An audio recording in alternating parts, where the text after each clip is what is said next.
ఈ ఒక్కరోజు చేసిన పూజ 1000 యజ్ఞాల ఫలం తెలుసా? దేవతలే భూమికి వచ్చి నదుల్లో స్నానం చేసే పవిత్ర రోజు ఏదో అది మాఘ పూర్ణిమ. పురాణాలు చెబుతాయి మాఘమాసంలో ప్రతి నది గంగగా మారుతుందని.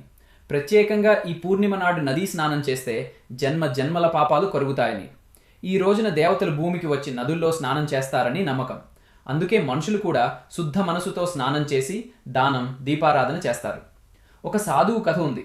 ఏ పెద్ద ఆచారం కాదు, కేవలం నదీ స్నానం చేసి ఒక దీపం వెలిగించి భక్తిగా ప్రార్థించాడు, అంతే.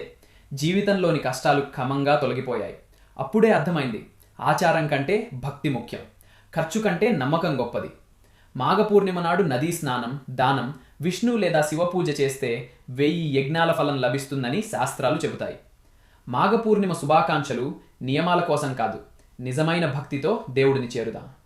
మాఘ పూర్ణిమ నాడు ఉదయం సూర్యోదయానికి ముందు నదీ స్నానం చేయండి. నది లేని చోట ఇంట్లోనే శుద్ధ జలంతో స్నానం చాలును. తర్వాత శుద్ధ మనసుతో విష్ణు లేదా శివుని పూజించండి. ఒక దీపం వెలిగించి నీళ్లు, పండ్లు, గింజలు భక్తిగా అర్పించండి.